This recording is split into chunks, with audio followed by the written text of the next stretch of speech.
前回の動画では徒歩旅初日の日光街道をたどり、最初の宿場町千住宿を歩き終えたところまでをお届けしました。そして今回の動画はその続きとなります。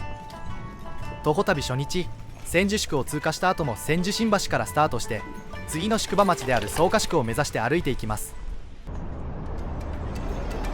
さて、今私は荒川にかかっている千住新橋を渡っています。江戸時代ではここに川はなく、千住と対岸の梅田は地続きでした。この千住新橋は近代になって荒川放水路が作られた後に架けられました。荒川放水路は洪水対策のために作られた岩淵水門から東京湾へと流れる全長約22キロの人工河川です。工事は1911年明治44年から1930年昭和5年の竣工まで約20年にわたって行われました。千住新橋は放水路によって南北に分かれた地域を結ぶための橋として整えられます。もともとの橋は1924年大正13年頃のもので、現在の橋は上りが1977年、下りが1981年に整えられました。現代では荒川があるため千住新橋を渡って少し遠回りをしてきました。当時は地続きだったので、千住からこの通りまでの道はつながっていました。このまま旧日光街道を北に進んでいきます。梅田道標で昭和49年1974年に建てられたものです。この辺りは旧日光街道と梅田通りが分かれる場所です。現在の梅田通りは江戸時代からそのまま残る道ではなく、近代以降に東武鉄道の旧線路跡が道路として利用されるようになった道となります。かつてはここに東武鉄道が走っていましたが、荒川放水路の整備に伴って東武線の経路変更が行われました。つまりこの場所では江戸時代から続く街道の道筋と近代の鉄道跡から生まれた新しい道とが交わっていることになります。梅島駅を通過します。1924年に開設された東武スカイツリーラインの駅です。この辺りはかつて多くの梅林があったそうです。梅島駅を過ぎて歩いていると、この通りは歩道が確保されていて歩きやすいことに気がつきます。車道の交通量も多いので、歩道がしっかりと確保されているのは安心できます。長距離を歩いている際はほんの些細なことでもそれが足へのダメージや歩くことを辛くさせてしまいます。例えばこの歩道は平らなので何の問題もないのですが、幅が狭くて車道側へ傾斜になっているような場所が多いと歩きにくさを感じてしまいます。足が斜めになるので地味に足首への負担がかかってしまいます。普通に生活する程度の距離であれば何も感じませんが、長距離を歩いていると後半に従って気になりだしてしまいます。なので歩道が整備されていることに対して感謝をしてしまいます。などとこのようなつまらないことを考えながら歩いたりしています。そして前方左手に島根大鳥神社との案内が見えてくるので、左に曲がり島根大鳥神社に立ち寄ってみます。島根大鳥神社は足立区島根にある由緒ある神社です。伝承では文法2年1318年に築工されたとされ、古くはこの地が海岸線に近く、島の根のように突き出た場所に祭神が船で着いたことから浮島明神とも呼ばれていました。その後島根村の鎮守として信仰を集め、今も地域に深く根付いた神社となっています。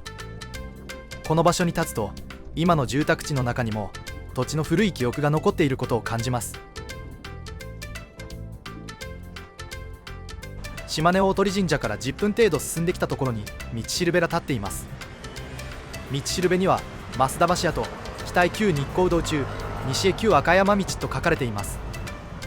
ここ増田橋交差点はかつて竹の塚堀に架かる増田橋がありました。そしてここから西へは関東郡代伊那市の赤山神社へ向かう赤山街道が分かれていて、江戸時代には人や物が行き交う大切な場所だったと考えられます。現在は橋は残っていませんが、交差点の名や道しるべがこの場所がただの道路の交差点ではなく、街道の記憶を今に伝える地点であることを教えてくれます。増田橋交差点から10分ほど進んできたところで見えてきた学校の手前の道を右折します。鳥居が見えてきます。こちらは足立区西保木間にある保木間氷川神社です。足立区の資料ではこの場所は田中正造と保木間の誓いの故地としても紹介されていて、地域の近代史を語る上でも大切な場所となります。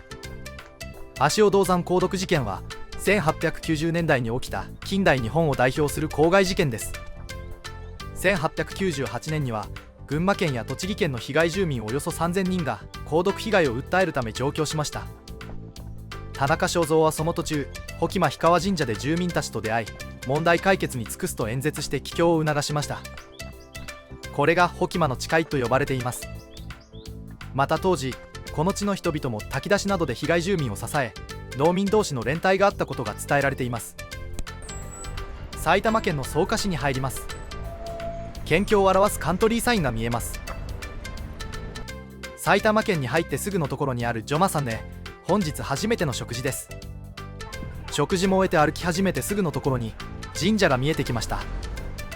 こちらは草加市瀬崎にある浅間神社です。祭神は富士山の神霊、この花咲夜姫の御事。創建年代は不詳ですが、元は瀬崎の別の場所に祀られていたものが江戸時代の初めに現在の地へ移されたと伝えられています。以来、瀬崎の産砂神、そして鎮守として大切にされてきました。境内には浅間庭園と大正5年1916年に築かれた富士塚もあり、今も富士信仰の名残を伝えています。街道沿いを歩いていると、こうした神社から土地に根付いた信仰の歴史が見えてきます。瀬崎浅間神社から歩いてすぐの吉野5丁目交差点の一角に地蔵堂が建っています。この地蔵堂は火炙り地蔵尊とのことです。昔、母の病を案じた娘が放火の罪を犯し、火炙りの刑に処されたとされます。村人たちはその娘を憐れみ、霊を慰めるためにこの場所に地蔵尊を建てて供養したそうです。今は車の行き交う道沿いに静かに佇んでいますが、ここには旧日光街道の流れとともに土地に刻まれた人々の記憶が残されています。草加宿の南の位置に立っている道しるべです。ここにある今用草加宿の道しるべは、草加宿の歴史を今の街歩きへつなぐための目印です。草加宿は江戸時代に日光道中第二の宿場として栄え、現在の草加市のルーツともいえる場所でした。草加市ではこの旧町地区から草加松原へ続く一帯を歴史や文化を生かした町として再生する今用草加宿事業を進めているそうです。今用とは今風の現在視点でのという意味で、昔の宿場町を今の時代に生かしていこうという思いが込められているとのことです。目の前に見えてきた建物が草加市役所とその敷地内に残る朝御家の地蔵堂です。このお堂は旧日光街道に面して立ち、草加宿で呉服業や醸造業を営んだ豪商朝御家にゆかりのある地蔵堂です。堂内に安置された地蔵菩薩の左袖には1667年の造像を示す銘文が刻まれています。また言い伝えでは、増水した堀を流れてきた地蔵を朝御家の先祖が拾い上げて祀ったことから子育て地蔵とも呼ばれてきました。街道のにぎわいと人々の祈りの両方を今に伝える場所です。市役所から10分程度歩いてきたところに見えてきたのは藤代家住宅となります。旧日光街道草加宿の中央付近に立つ商家で、街道沿いの歴史ある街並みを今に伝える建物です。街道に面した店舗は昭和11年1936年の建築で、その奥には明治初期の外蔵と明治中期の内蔵が残されています。この3棟は国の登録有形文化財となっていて、草加宿らしい奥行きの深い町屋の景観を今に伝えています。街道を歩いていると、こうした建物から宿場町の空気が立ち上がってくるようです。大川本陣跡と清水本陣跡が一瞬だけ映っています。素通りしてしまいました。ここ新名にある元祖源兵衛せんべいは草加せんべいを代表する老舗の一つです。公式案内では創業は明治3年とされ、大正天皇に献上した歴史も伝えられています。添加物を使わず、米や醤油などの素材にこだわりながら、今も受け継がれてきた製法で一枚一枚丁寧に焼き上げているそうです。日光街道の宿場町として栄えた草加では、せんべいの香ばしい香りが漂っていたのでしょうか。先に進みます。左手に久野家住宅店舗がありました。この建物は江戸時代末に建築されたとのことです。そして旧日光街道は目の前の新明地奥交差点を左に曲がります。ここは御仙公園に立つ草加せんべい発祥の地です。草加市の案内によると、この石踏みはせんべいに見立てた自然石で作られていて、草加せんべいの発祥の地を後世に伝えるために1992年平成4年に建立されました。公園なのでベンチもあり、休憩するにはちょうどいい場所です。目の前に茶色い建物が見えます。そして右手にあるのはお休み処なのでしょうか。中には入らなかったので分かりません。茶色い建物は防廊で周囲を見渡すために高く作られた櫓となります。常に見張りを置いて町中の火事発生の発見に努めるための施設なのだそうです。札場川岸公園はかつて綾瀬川の舟運でにぎわった川岸上の面影を再現した公園で、この防廊もその歴史を感じさせる存在として建てられたそうです。目の前にはインパクトのある建物が見えてきました。これは草加松原遊歩道に架かる矢立橋です。木目調の和風太鼓橋で百体橋と並んで草加を象徴する橋として整備されました。橋の名前は松尾芭蕉が奥の細道で記したこれを矢立の始めとしてという言葉に由来しています。上に立つと綾瀬川沿いに続く草加松原の景色を一望でき、街道の町としての草加と文学の舞台としての草加、その両方を感じられる場所です。草加松原は草加宿の北側、綾瀬川沿いに約 1.5 キロ続く美しい松並木です。一説には寛永7年1630年の草加宿が開かれた頃、あるいは天和3年1683年の綾瀬川の改修に合わせて松が植えられたと伝えられ、江戸時代から日光街道を代表する名所の一つとして知られてきました。松尾芭蕉の奥の細道にもつながる風景として評価され、2014年には国指定名所奥の細道の風景地の一つに指定されています。実際に歩いてみると、宿場町のにぎわいを抜けた先にこうした静かな並木道が続いていることに街道旅らしい余韻を感じます。今も街道の歴史と草加らしい景観を象徴する場所となっています。草加松原も 1.5 キロほど歩いてきて北端まで来たようです。目の前には東京外郭環状道路も近くに見えてきました。こうして草加松原を歩き終えてみると、草加宿のにぎわいとはまた違う街道の静かな表情が見えてきます。綾瀬川沿いに続く松並木は江戸時代から多くの旅人たちを見守ってきた風景であり、今もその面影をしっかりと残しています。宿場町を抜けた先にこうした落ち着いた景色が広がっていることに、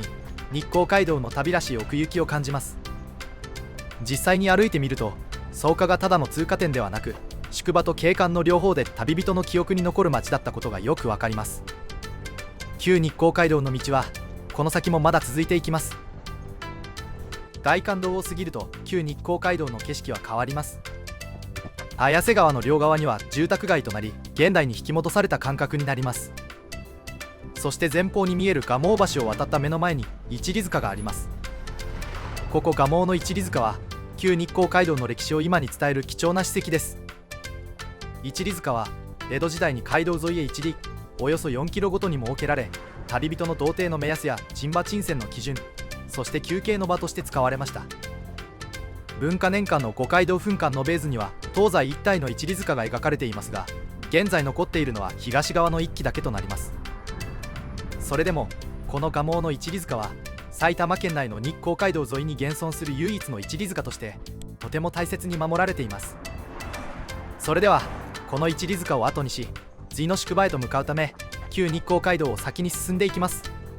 一里塚から10分ほど進んできたところには行代様と呼ばれる不思議な石塔があります。鳥のようにもカッパのようにも見える独特な姿をしていて、地元では古くからわしの神様とも言われてきました。大石には砂利道供養と刻まれており、宝暦7年1757年に旧日光街道の大きな修理が行われた時、その完成を記念して建てられたものとされています。合わせて道を行く村人や旅人の道中安全を願い、わらじを備えて祈ったとも伝えられています。街道歩きの中でもとても印象に残る小さな守り神です。行代様からすぐのところに清蔵院があり、山門が立っています。この山門は寛永15年1638年に関西の交渉によって建てられたことが分かっていて、越谷市の有形文化財にも指定されています。欄間の竜の彫刻や光陵の彫刻には江戸初期らしい素朴な力強さが感じられるそうです。旧日光街道沿いを歩く中でも歴史の深さを実感できる貴重な建物です。この映像の奥の方に見えるのが山門です。この映像は決して取り損ねた映像を映しているわけではありません。何を映しているかというと、道を映しています。あ、いや、その路面です。長い距離を歩いていると、路面の少しの傾斜や凹凸がすごく気になってきます。排水溝の蓋窓も歩きにくく感じたりします。のようなことを考えながら歩いていると、被写体を取り逃してしまいます。そして顔を上げて歩いていると、南越谷駅近くの武蔵野線の高架橋となります。両足のかかと部分に少し違和感を感じています。これらは後に豆となってしまいます。南越谷駅を過ぎてから歩道が広くなります。かなり足に疲労が溜まっているのを感じます。体力的には全然余裕なのですが、足の裏の痛みが辛い状態にはなってきています。前回の東海道旅の時は数ヶ月ほど前からウォーキングをしていたのですが、今回は全くしていない状態で旅を開始したためなのか、かなり足の負担になってしまっている感じです。まだマメになっていないのが救いかもしれません。そして黙々と歩いていると、前方では道が分岐しています。越谷宿はこの道を左方向に進んだ先となります。そして思った以上に分岐先の道は交通量が多いです。分岐からの先は歩道がなくなり、グリーンベルトとなってしまいます。グリーンベルト緑色路側帯は歩道のない道路の端を緑色に塗装し、歩行者空間を明確にして事故を防ぐ安全対策とのことです。でもこの路側帯を歩いている時に車が横を通過するのは少し怖いですね。前方に見えているのは旧日光街道から100メートルほど外れた場所となる越谷市中町の浅間神社にある欅です。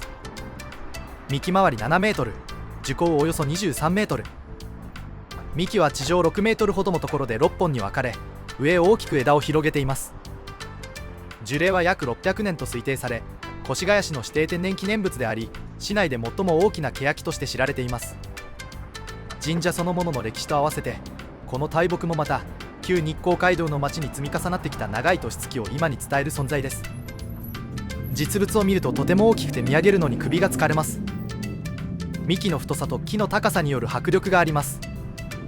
こちらは旧日光街道の越谷宿に残る主や小泉一右衛門宅です。先祖が漆を扱っていたことから、主やあるいは主師という屋号を持ち、江戸時代の資料では不物荒物店として記されています。重厚な土蔵造りの建物は宿場町の商家らしい存在感があります。こちらは明治天皇大沢小休憩所の石踏みです。この石踏みは明治天皇が東北地方への巡行の途中、大沢宿本陣を務めた福井権右衛門宅で昇給されたことを伝えるものです。越谷市のデジタルアーカイブでは、明治9年にこの本陣で昇給され、後に2023年3月に大沢橋田元の大沢宿城跡公園へ移設されたことが確認できます。歩き続けてきて、今旧日光街道は北越谷駅前を通過します。駅が目の前に見えます。本日のゴールがここだったらよかったのにと思いながら通過します。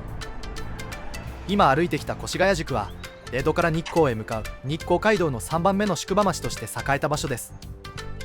宿場町は旅人が泊まるだけの場所ではなく、人や馬、荷物を中継する交通の拠点でもありました。越谷宿もまた江戸と北関東を結ぶ重要な宿場として多くの人や物の流れを支えていました。天保14年1843年の記録では、越谷宿には家数が1005軒あり、人口が4603人いました。宿の施設としては本陣が1軒、脇本陣が4軒、旅籠が52軒あったとされます。それだけ多くの旅人や公用の往来がこの町を行き交っていたことが分かります。本陣は大名や公家、幕府の役人など身分の高い人たちが休泊する最も格式の高い施設でした。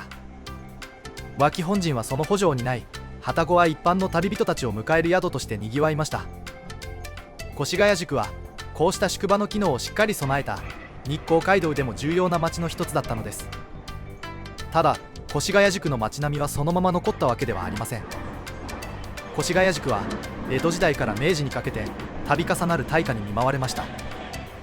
特に明治7年1874年と32年1899年の火災は壊滅的な被害をもたらし、町並みの多くが灰燼に返しました。今見えている町並みは当時そのままではありませんが、旧日光街道の道筋や点在する古民家、蔵、そして史跡から宿場町だった頃の面影をたどることができます。